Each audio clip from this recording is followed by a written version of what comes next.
উলামারা যদি না থাকতো, মাদ্রাসা যদি না থাকতো, এই ভারতবর্ষ স্বাধীন হতে আরো হাজার হাজার বছর পিছিয়ে যেত। কারণ কি জানেন?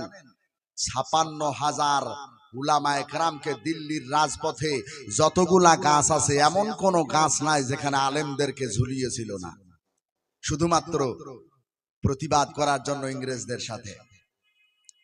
আমার ভাইয়েরা, বন্ধুরা, ইদানিং টাইমে কিছু উগ্রপন্থী বেরিয়েছে, যাদের ওসিলাতে আমরা দেশ স্বাধীন পেয়েছি, স্বাধীন দেশ পেয়েছি।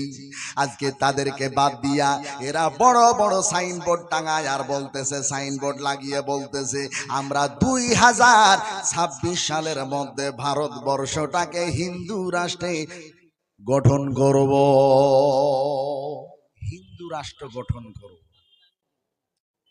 যেই দেশ 56,000 উলামায়ে কেরামরা স্বাধীন করেছে, এরা বলে আমরা হিন্দু রাষ্ট্র গঠন করব, এখানে একটাই ধর্ম চলবে, কোরআন চলবে না, ইসলাম চলবে না। আমার নবীর জামানাতেও কিছু উগ্রপন্থীরা বলেছিল যে কোরআন চলবে না, ইসলাম চলবে না।